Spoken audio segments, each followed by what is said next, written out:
This is a journey up the western edge of Scotland, from urban Glasgow and the Clyde, round the Mull of Kintyre, over the Minch to the Western Isles, and north to the cliffs around Cape Wrath.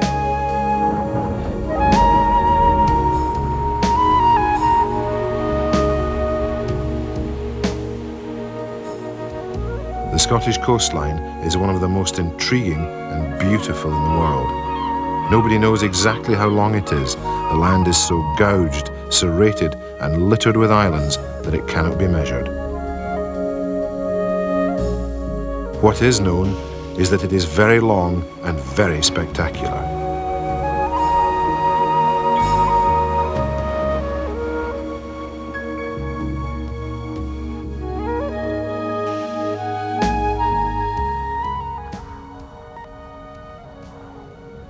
In this programme, we travel from Glasgow and the Clyde, across Arran to the Mull of Kintyre, and then north to the historic town of Inveraray.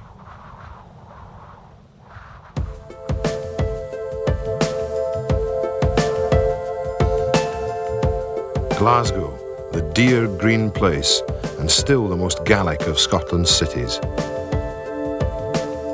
If it is true that the River Clyde made Glasgow, it is also true that Glasgow made the River Clyde. Until the end of the 18th century, the river was a shallow waterway littered with sandbanks and reefs. Then Glasgow took the Clyde in hand and dredged out a channel deep enough for the biggest ships on earth to navigate. Along that channel grew up the docks, shipyards and quaysides like the Broomy Law. Now the quayside is given over to expensive flats. But it used to be very different. From here, ships sailed all over the world.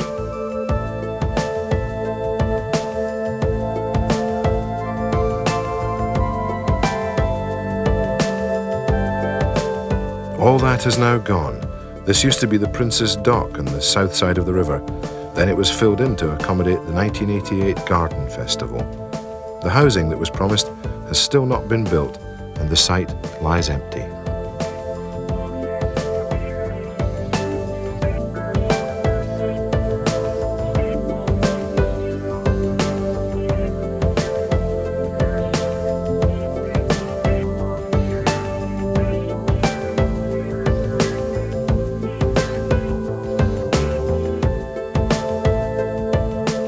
More than 20% of the world's shipping used to be built in the Clyde shipyards. They employed thousands of men who formed one of the best organised workforces in Britain. Men who dared to take on the British government and win. This Friday, 63 staff and 104 manual workers will be declared redundant, so the liquidator thinks in the UCS.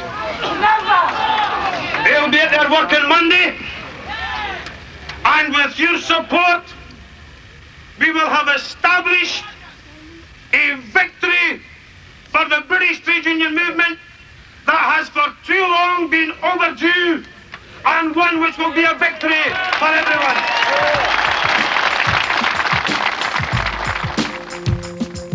This same workforce also built some of the finest ships in the world, including the QE2, the last of the superliners.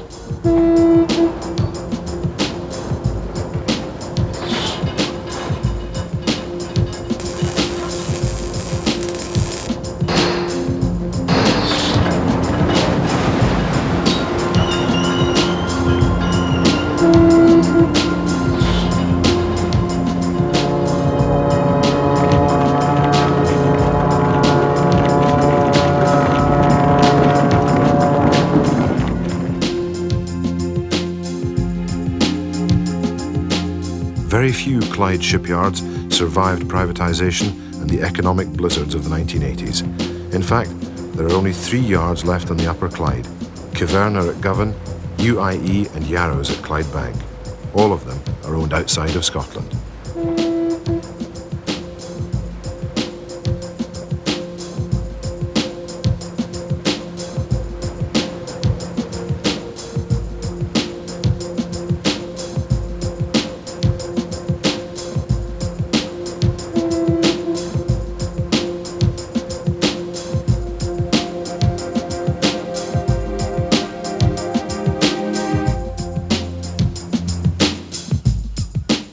Dumbarton Rock, a volcanic plug some 250 feet high, which has been occupied and fought over since the 5th century, when it was the heart of the British, that is the Welsh kingdom, of Strathclyde. William Wallace was a prisoner here, and so were many Gaels after the abortive Jacobite Rising of 1745 to 46. Remnants of the greater days, the timber ponds of the lower Clyde. Huge quantities of timber were stored in the shallows to season and harden in the salt water.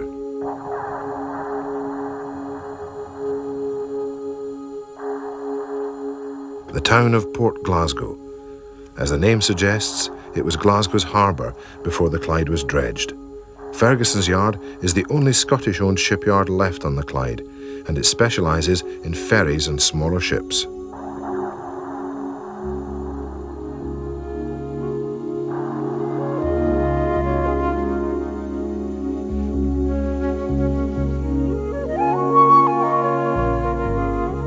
Greenock, once the biggest concentration of sugar refineries outside of London.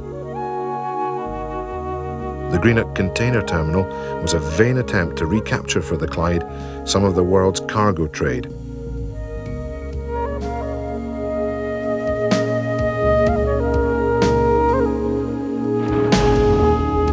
The area of the Clyde, just off Greenock, is known as the Tail of the Bank, and during the Second World War, it was one of the most important assembly points for Atlantic convoys.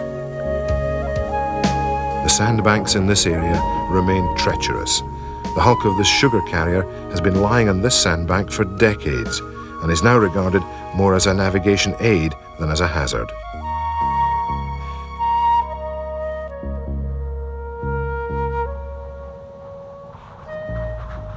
Along the north shore of the Clyde to Helensburgh, round into Loch Long, down the Firth of Clyde to Dunoon and the holiday town of Millport.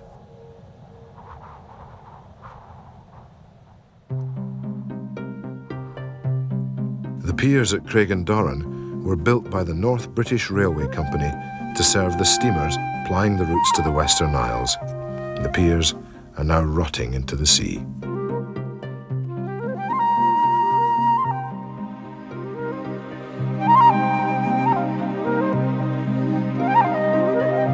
Helensburgh, a late 18th century new town built by Sir James Colquhoun and named after his wife, Lady Helen Sutherland.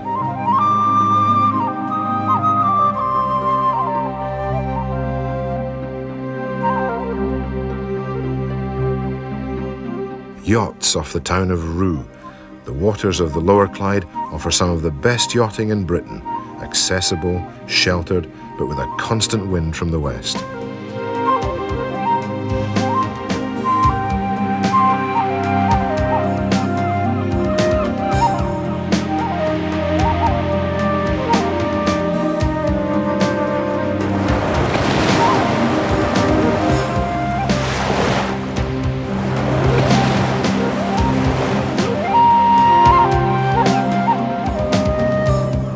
The first of Britain's new Trident submarines makes its way up the Clyde to the base at Faslane on the Gairloch.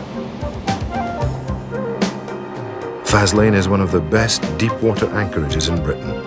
James IV, King of Scots, spotted the potential 450 years before the Royal Navy.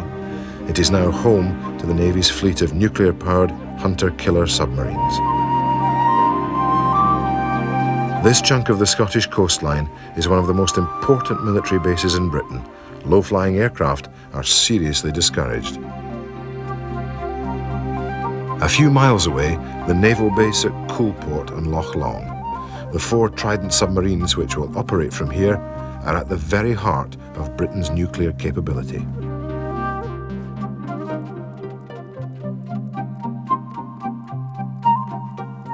The Holy Loch.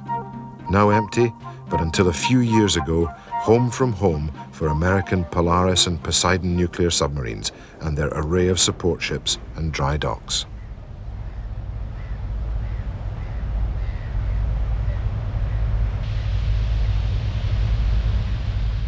For 30 years, the Holy Loch was one of the most controversial naval bases in Europe, the source of many protest marches and CND rallies.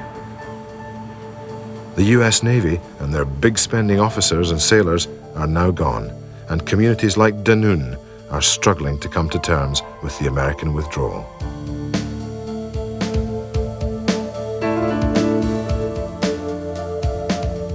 On the ruins of the 14th century castle, a statue of Highland Mary, Robert Burns' Gallic sweetheart, gazes wistfully across the Clyde.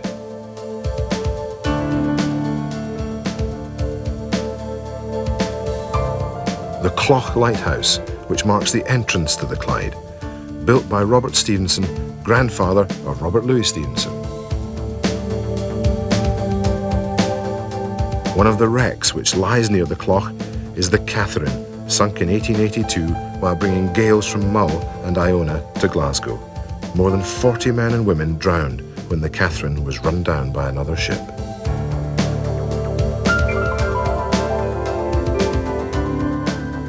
Inverkip, one of the biggest and busiest yachting marinas on the west coast of Scotland.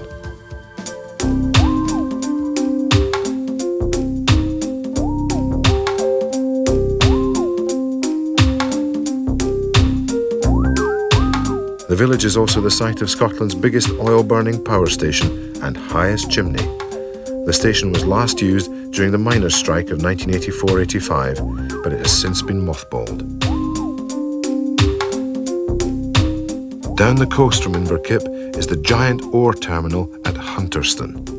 Built to supply the Scottish steel industry with iron ore, the terminal is almost, but not quite, dead.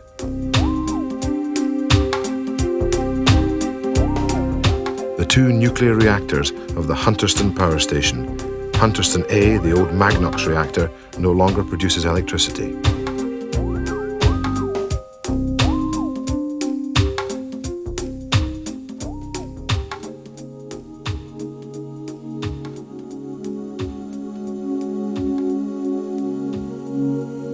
Over the hill from Hunterston is the almost forgotten village of Porton Cross, complete with its own castle.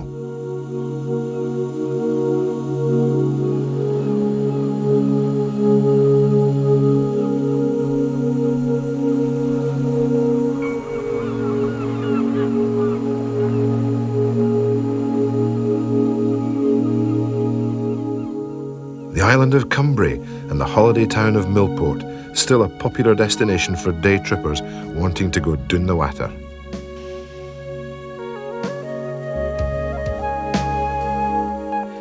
The tiny Cathedral of the Isles, built in the 19th century by the fiercely Episcopalian Earl of Glasgow.